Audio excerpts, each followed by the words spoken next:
Hello friends, എല്ലാവർക്കും പുതിയൊരു വീഡിയോയിലേക്ക് സ്വാഗതം. ഇന്നത്തെ കഥയിൽ കണിമംഗലത്ത് എല്ലാവരും വരുണിനെ കാത്തിരിക്കുകയാണ്. ആ സമയത്ത് വരുൺ അവിടേക്ക് വരുന്നുണ്ട്. മുത്തശ്ശി ചോദിക്കുന്നുണ്ട്, നീ എവിടെയായിരുന്നെന്ന്. വരുൺ അപ്പോൾ പറയുന്നുണ്ട്, എനിക്ക് മനസമാധാനം കിട്ടാൻ വേണ്ടി ഒരു സ്ഥലത്ത് പോയതാണെന്നൊക്കെ പറഞ്ഞിട്ട് അകത്തേക്ക് കയറി പോവുകയാണ്. വരുണിന്റെ അച്ഛൻ അപ്പോൾ എല്ലാരോടുമായിട്ട് പറയുന്നുണ്ട്, ഇവനെ ഇങ്ങനെ വിട്ടാൽ പറ്റത്തില്ല, ഞാൻ എന്തായാലും ഇവന്റെ കാര്യത്തിൽ ഒരു തീരുമാനം എടുക്കാൻ പോവുകയാണെന്നൊക്കെ പറയുന്നു. ശേഷം കാണിക്കുന്നത് ശ്യാമയാണ്. ശ്യാമ സ്റ്റുഡിയോയിലുള്ള ആൾക്കാരോട് പറയുന്നുണ്ട്, എനിക്ക് ഈ പാട്ട് പാടാൻ പറ്റുമെന്ന് തോന്നുന്നില്ല, വേറെ ആരെങ്കിലും വിളിച്ച് പാടിപ്പിക്കാനെന്നൊക്കെ പറയുന്നു. സ്റ്റുഡിയോയിലുള്ളവർ പറയുന്നുണ്ട്, പ്രൊഡ്യൂസറിനും ഡയറക്ടറിനും ആണെങ്കിൽ മേഡം തന്നെ പാടണമെന്നാണെന്നൊക്കെ. ശ്യാമ അപ്പോൾ പറയുന്നുണ്ട്, എനിക്ക് പറ്റാത്തത് കൊണ്ടാണെന്നൊക്കെ. സ്റ്റുഡിയോയിലുള്ളവർ അപ്പോൾ ഞങ്ങൾ വേറെ എന്തെങ്കിലും ചെയ്യാൻ പറ്റുമോ എന്ന് നോക്കാമെന്ന് പറയുന്നു. മേഡം റെസ്റ്റ് എടുത്തോളാം എന്നൊക്കെ പറയുന്നു. ശേഷം കാണിക്കുന്നത് അമ്പലത്തിൽ പൂജാ കാര്യങ്ങളൊക്കെ നടക്കുകയാണ്. പത്മനാഭൻ തിരുമേനി ഹോമം നടത്തുന്നു. ജീവന്റെ ഫ്രണ്ട് വിളിച്ചിട്ട് പറയുന്നുണ്ട്, നമ്മൾ വിചാരിച്ചതുപോലെ കാര്യങ്ങളൊക്കെ നീങ്ങുന്നുണ്ടെന്ന്. ഇന്ന് മിക്കവാറും രാധികയെ ഇവിടെ നിന്ന് നാട് തന്നെ കടത്തുമെന്നൊക്കെ പറയാണ്. ജീവൻ അപ്പോൾ പറയുന്നുണ്ട്, അവൾ ഈ നാട്ടിൽ നിന്നും പോകുന്ന സമയത്ത് അവൾക്ക് രക്ഷകനായിട്ട് ഞാൻ തന്നെ വരേണ്ട സിറ്റുവേഷൻ ഒരുക്കണം, എങ്കിൽ മാത്രമേ ഞാൻ അപമാനിച്ചതിനൊക്കെ പകരം വീട്ടിലാകത്തുള്ളൂ എന്നൊക്കെ പറയാണ്. പത്മനാഭൻ തിരുമേനി ഹോമമൊക്കെ നടത്തിയതിനു ശേഷം എഴുന്നേൽക്കുന്നുണ്ട്. ദൈവത്തിന്റെ തേജസ് തിരിച്ചു കിട്ടാൻ വേണ്ടി ദേവപ്രശ്നത്തിൽ പ്രതിവിധിയായിട്ട് കണ്ടിരിക്കുന്നത് എന്താണെന്ന് എല്ലാവരോടും പറയാൻ പോവുകയാണെന്നൊക്കെ പറയുന്നു. രാധികയെ തിരുമേനി അടുത്തേക്ക് വിളിക്കുന്നുണ്ട്. രാധികയോട് പറയുന്നുണ്ട്, ഭഗവാൻ കൃഷ്ണൻ അണിയിച്ച താലിയാണ് കഴുത്തിൽ അണിഞ്ഞിരിക്കുന്നതെന്ന് പറയുന്നത് അതൊരിക്കലും സത്യമല്ലെന്നൊക്കെ. അതുകൊണ്ട് രാധിക ഭഗവാനോട് മാപ്പ് ചോദിച്ചിട്ട് കഴുത്തിലുള്ള താലി പൊട്ടിച്ച് ഈ ഹോമകുണ്ടത്തിലേക്ക് എറിയണമെന്ന് പറയുന്നു. രാധികയ്ക്ക് തിരുമേനി പറയുന്നത് കേട്ടിട്ട് ഷോക്ക് ആകുന്നുണ്ട്. നാട്ടുകാർ പറയുന്നുണ്ട്, രാധിക അതനുസരിക്കണമെന്ന്, ദൈവത്തിന്റെ ചൈതന്യം തിരിച്ചു വേണമെന്നൊക്കെ പറയുന്നു. തിരുമേനി പറയുന്നുണ്ട്, രാധികയ്ക്ക് ഇത് അനുസരിക്കാൻ പറ്റത്തില്ലെങ്കിൽ ഉറപ്പായിട്ടും ഈ നാട് വിട്ടു പോകണം, അല്ലെങ്കിൽ ദൈവത്തിന്റെ തേജസ്സിന് പ്രശ്നമാകുമെന്നൊക്കെ പറയുന്നു. രാധികയുടെ മുത്തശ്ശിക്കാണെങ്കിൽ തിരുമേനി പറയുന്നതെല്ലാം കേൾക്കുമ്പോൾ സന്തോഷമാകുന്നുണ്ട്. യശോദയ്ക്കും ദേവനാരായണൻ തിരുമേനിക്കും സങ്കടമാകുന്നു. മുത്തശ്ശി പറയുന്നുണ്ട്, നീ താലി പൊട്ടിച്ചു കൊടുക്കാനെന്ന്. രാധികയാണെങ്കിൽ താലി പൊട്ടിക്കാൻ തയ്യാറാകുന്നില്ല. രാധിക പറയുന്നുണ്ട്, ഇത് ഞാൻ ഒരിക്കലും പൊട്ടിക്കത്തില്ല, ഇത് ഭഗവാന്റെ തീരുമാനമാണ് എന്റെ കഴുത്തിൽ ഈ താലി കിടക്കുന്നതെന്നൊക്കെ പറയുന്നു. രാധിക കൃഷ്ണനെ പോയി പ്രാർത്ഥിക്കുന്നുണ്ട്, രക്ഷിക്കണമെന്നൊക്കെ പറഞ്ഞിട്ട്. ആ സമയത്ത് അവിടെയുള്ളവരാണെങ്കിൽ തിരുമേനിയോട് പറയുന്നുണ്ട്, ആ താലി പൊട്ടിച്ചു കളയാനെന്ന്. തിരുമേനി രാധികയുടെ അടുത്തേക്ക് വന്നിട്ട് കഴുത്തിൽ കിടക്കുന്ന താലി പിടിച്ചു വലിക്കുകയാണ്. ഇപ്പൊ തന്നെ ഇത് പൊട്ടിക്കുമെന്ന് പറഞ്ഞിട്ട്. രാധിക പക്ഷെ സമ്മതിക്കുന്നില്ല. പിടിവലി നടക്കുന്നതിന്റെ ഇടയിൽ പെട്ടെന്ന് തന്നെ ആകാശത്ത് മുഴക്കമൊക്കെ കേൾക്കുന്നുണ്ട്. പെട്ടെന്ന് മഴയും കോളുമൊക്കെ വരുന്നു. പെട്ടെന്ന് ഹോമകുണ്ടത്തിൽ നിന്നും തീ പടർന്ന് തിരുമേനി രാധികയുടെ താലി പിടിച്ചിരിക്കുന്ന കൈയിലേക്ക് തീ പടരുകയാണ്. രാധികയുടെ കഴുത്തിൽ നിന്നും തിരുമേനി കൈ വിടുന്നുണ്ട്. അതിനുശേഷം തിരുമേനിയാണെങ്കിൽ തീ കെടുത്താൻ കൈ കുടഞ്ഞുകൊണ്ടിരിക്കുകയാണ്. എല്ലാവരും കൂടെ ചേർന്ന് തിരുമേനിയുടെ കയ്യിലെ തീ അണയ്ക്കുന്നുണ്ട്.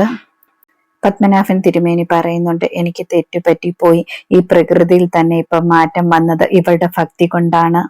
ഇവൾ പറയുന്നത് പോലെ ഭഗവാനും ആഗ്രഹിക്കുന്നത് ആ താലി ഇവളുടെ കഴുത്തിൽ കിടക്കാനാണ്, അതുകൊണ്ട് അത് തടയണ്ടെന്ന് പറഞ്ഞിട്ട് തിരുമേനി അവിടെ നിന്നും പോവുകയാണ്. രാധിക തിരുനടയിലേക്ക് ചെന്നിട്ട് താലി എടുത്തിട്ട് വീണ്ടും പ്രാർത്ഥിക്കുകയാണ്. ദൈവത്തോട് ഒരുപാട് നന്ദി പറയുന്നു.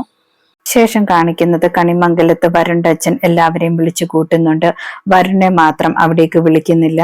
വരുണിന്റെ അച്ഛൻ പറയുന്നുണ്ട്, ഞാനൊരു തീരുമാനം എടുത്തിട്ടുണ്ട്, എല്ലാ സ്വത്തുക്കളും കൈകാര്യം ചെയ്യാൻ പോകുന്നത് ഇനിയും വരുണാണ്. കമ്പനിയും അവനാണ് ഇനിയും തൊട്ട് നോക്കി നടത്താൻ പോകുന്നത്, എങ്കിൽ മാത്രമേ അവനൊരു ഉത്തരവാദിത്വ ബോധം ഉണ്ടാകത്തുള്ളൂ എന്നൊക്കെ പറയുന്നു. കൽപ്പനയും ഉർവശിയും അത് എതിർക്കുന്നുണ്ട്. പക്ഷെ അതാരും കാര്യമാക്കുന്നില്ല. പക്ഷെ ചെറിയച്ഛനും മകനുമാണെങ്കിൽ സപ്പോർട്ട് ചെയ്യുകയുമാണ് ചെയ്യുന്നത്. ഉർവശി റൂമിൽ വന്നതിന് ശേഷം ഭർത്താവിനോടും മകനോടും ചോദിക്കുന്നുണ്ട്, നിങ്ങൾ എന്തിനാണ് ഏട്ടനെ സപ്പോർട്ട് ചെയ്തതെന്നൊക്കെ. ചെറിയച്ഛൻ അപ്പോൾ പറയുന്നുണ്ട്, ഇതൊക്കെ എന്റെ ഒരു പ്ലാനാണ്, ഗൗതമിനെ ഏട്ടന്റെ കൂടെ നിർത്താൻ വേണ്ടിയുള്ള പ്ലാനാണെന്നൊക്കെ പറയുന്നു. ഗൗതം പറയുന്നുണ്ട്, വരുണ് കമ്പനി ഏറ്റെടുക്കാനൊന്നും താല്പര്യം കാണത്തില്ല, അതുകൊണ്ട് അച്ഛനും മകനും തമ്മിൽ പ്രശ്നമൊക്കെ ഉണ്ടാകാൻ സാധ്യതയുണ്ട്, അതുകൊണ്ട് പിന്നീട് ഇതൊക്കെ എന്റെ കയ്യിൽ തന്നെ വന്നു ചേരുമെന്നൊക്കെ പറയുന്നു. പിന്നീട് രാധികയുടെ മുത്തശ്ശിയും അച്ഛനും അമ്മയും എല്ലാവരും രാധികയെ കുറിച്ച് സംസാരിക്കുകയാണ്. മുത്തശ്ശി പറയുന്നുണ്ട്, അമ്പലത്തിൽ വെച്ച് അങ്ങനെയൊക്കെ നടന്നെന്ന് വെച്ച് ഞാനൊന്നും വിശ്വസിക്കാൻ തയ്യാറല്ല, എന്തായാലും രാധികയുടെ കഴുത്തിൽ നിന്നും താലി മാറ്റിയേ പറ്റത്തുള്ളൂ എന്നൊക്കെ പറയുന്നു. തിരുമേനി അപ്പോൾ പറയുന്നുണ്ട്, ദൈവം കാണിച്ച സൂചനകളൊക്കെ മറികടന്ന് ഞാനൊന്നിനുമില്ലെന്നൊക്കെ. മുത്തശ്ശി അപ്പോൾ പറയുന്നുണ്ട്, ഇവൾ ജീവിതകാലം മുഴുവൻ ഇങ്ങനെ ഈ താലിയുമായിട്ട് നിൽക്കാമെന്നാണോ വിചാരിച്ചിരിക്കുന്നതെന്ന്, എന്തായാലും അത് നടപ്പാക്കാൻ പറ്റത്തില്ലെന്നൊക്കെ പറയുന്നു. രാധികയോട് താലി അഴിച്ചു മാറ്റില്ലെന്നൊക്കെ മുത്തശ്ശി ചോദിക്കുന്നുണ്ട്. രാധിക ഇല്ലെന്ന് പറയുന്നു. മുത്തശ്ശി അപ്പോൾ ഭയങ്കര പ്രശ്നമുണ്ടാക്കുകയാണ്. മുത്തശ്ശി പറയുകയാണ്, ഞാൻ ഇനിയും നിരാഹാര വ്രതത്തിലാണ്. ഈ നിരാഹാര വ്രതം അവസാനിപ്പിക്കണമെങ്കിൽ രാധിക താലി പൊട്ടിക്കണമെന്നൊക്കെ പറയുന്നു. യശോദ മുത്തശ്ശിയോട് പറയുന്നുണ്ട്, വാശി പിടിക്കരുത്, അവളെ സമാധാനമായിട്ട് പറഞ്ഞ് മനസ്സിലാക്കാമെന്നൊക്കെ പറയുന്നുണ്ട്. പക്ഷെ മുത്തശ്ശി അതൊന്നും കേൾക്കുന്നില്ല. വരുണിന്റെ അച്ഛൻ കമ്പനിയിലെ ആവശ്യത്തിനായിട്ട് വെളിയിലേക്ക് പോകുന്നുണ്ട്. കൂടെ ഗൗതമൻ ചെല്ലുകയാണ്. വരുണിന്റെ അച്ഛന്റെ മനസ്സിൽ ഒരു സ്ഥാനം നേടാൻ വേണ്ടിയാണ് ഗൗതമൻ കൂടെ പോകുന്നത്. ശേഷം കാണിക്കുന്നത് രാധികയ്ക്ക് ഒരു ഫോൺ കോൾ വരുന്നു. ശ്യാമയുടെ പാട്ട് റെക്കോർഡിംഗ് നടന്ന സ്റ്റുഡിയോയിൽ നിന്നാണ് രാധികയെ ഫോൺ വിളിച്ചിരിക്കുന്നത്. അവർ രാധികയോട് ചോദിക്കുന്നുണ്ട്, രാധികയ്ക്ക് ഒരു പാട്ട് പാടാൻ പറ്റുമോ? ശ്യാമ മേഡത്തിന് പാട്ട് പാടാൻ പറ്റിയില്ല, അതുകൊണ്ട് നിങ്ങൾ പാടുമോ എന്നൊക്കെ ചോദിക്കുന്നു. രാധിക അച്ഛനോട് ചോദിച്ചിട്ട് പറയാമെന്ന് പറഞ്ഞിട്ട് ഫോൺ വെക്കുന്നുണ്ട്. രാധിക അച്ഛനോടും അമ്മയോടും കാര്യം പറയുന്നു.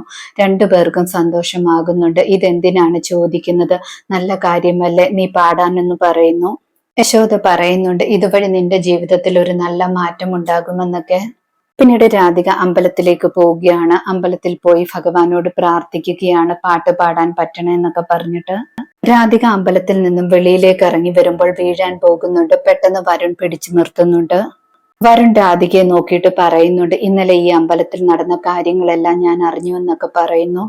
ഞാൻ കെട്ടിയ താലിയല്ലേ സൂക്ഷിച്ച് ഭദ്രമായിട്ട് വെച്ചിരിക്കുന്നത്, എന്നോടുള്ള സ്നേഹം കൊണ്ടല്ല എന്നൊക്കെ പറയുന്നു. ഇനിയെങ്കിലും നമുക്ക് ഒരുമിച്ച് ജീവിക്കാമെന്നൊക്കെ പറയുന്നുണ്ട്. പക്ഷെ രാധിക ഒന്നും കേൾക്കാൻ തയ്യാറാകുന്നില്ല. രാധിക പറയുന്നുണ്ട്, എന്റെ അനിയത്തിയുടെ കൂടെ സന്തോഷമായിട്ട് ജീവിക്കണം, എനിക്കതാണ് ആഗ്രഹം എന്നൊക്കെ പറയുന്നു. രാധിക അവിടെ നിന്നും പോവുകയാണ്. വരുണപ്പോൾ പറയുന്നുണ്ട്, നീ ഒരുപാട് വേദനിക്കും, എന്നെ നഷ്ടപ്പെടുത്തിയതൊക്കെ ഓർത്ത് വേദനിക്കുമെന്നൊക്കെ പറയുന്നു. ഇനിയും ഉറപ്പായിട്ട് നിന്റെ പുറകെ ഞാൻ ഒരിക്കലും വരത്തില്ല, ഞാനും കുറച്ച് തീരുമാനമൊക്കെ എടുത്തിട്ടുണ്ടെന്നൊക്കെ പറയുന്നു. രാധിക തിരിഞ്ഞു നോക്കാതെ കരഞ്ഞുകൊണ്ട് പോവുകയാണ്. വരുണും അവിടെ നിന്നും പോകുന്നുണ്ട്. പിന്നീട് കണിമംഗലത്ത് എല്ലാവരെയുമാണ് കാണിക്കുന്നത്. കണിമംഗലത്ത് വരുണിന്റെ അച്ഛനാണെങ്കിൽ ഗൗതമിനെ പുകഴ്ത്തി പറയുന്നുണ്ട്. ഗൗതമിനെ കൂടെ കൊണ്ടുപോയിട്ട് എല്ലാ കാര്യങ്ങളും ഗൗതം എന്റെ നോക്കിയെന്നൊക്കെ പറയുന്നു. കമ്പനിയിലെ കാര്യങ്ങളൊക്കെ ഗൗതമും കൂടെ ശ്രദ്ധിക്കട്ടെ എന്നൊക്കെ പറയുകയാണ്. പെട്ടെന്ന് അവിടേക്ക് വരുൺ കയറി വരുന്നുണ്ട്. വരുണിനെ കാണുമ്പോൾ അച്ഛൻ പറയുന്നുണ്ട്, എനിക്ക് നിന്നോട് കുറച്ച് സംസാരിക്കാനുണ്ടെന്ന്. വരുൺ അപ്പോൾ പറയുന്നുണ്ട്, അതിനു മുമ്പ് നിങ്ങളോടെല്ലാവരോടും എനിക്കും സംസാരിക്കാനുണ്ടെന്ന്. ഇന്നത്തെ കഥ ഇതോടെ അവസാനിക്കുന്നു. കൂടുതൽ ഡീറ്റെയിൽസുമായി വീണ്ടും കാണാം. താങ്ക്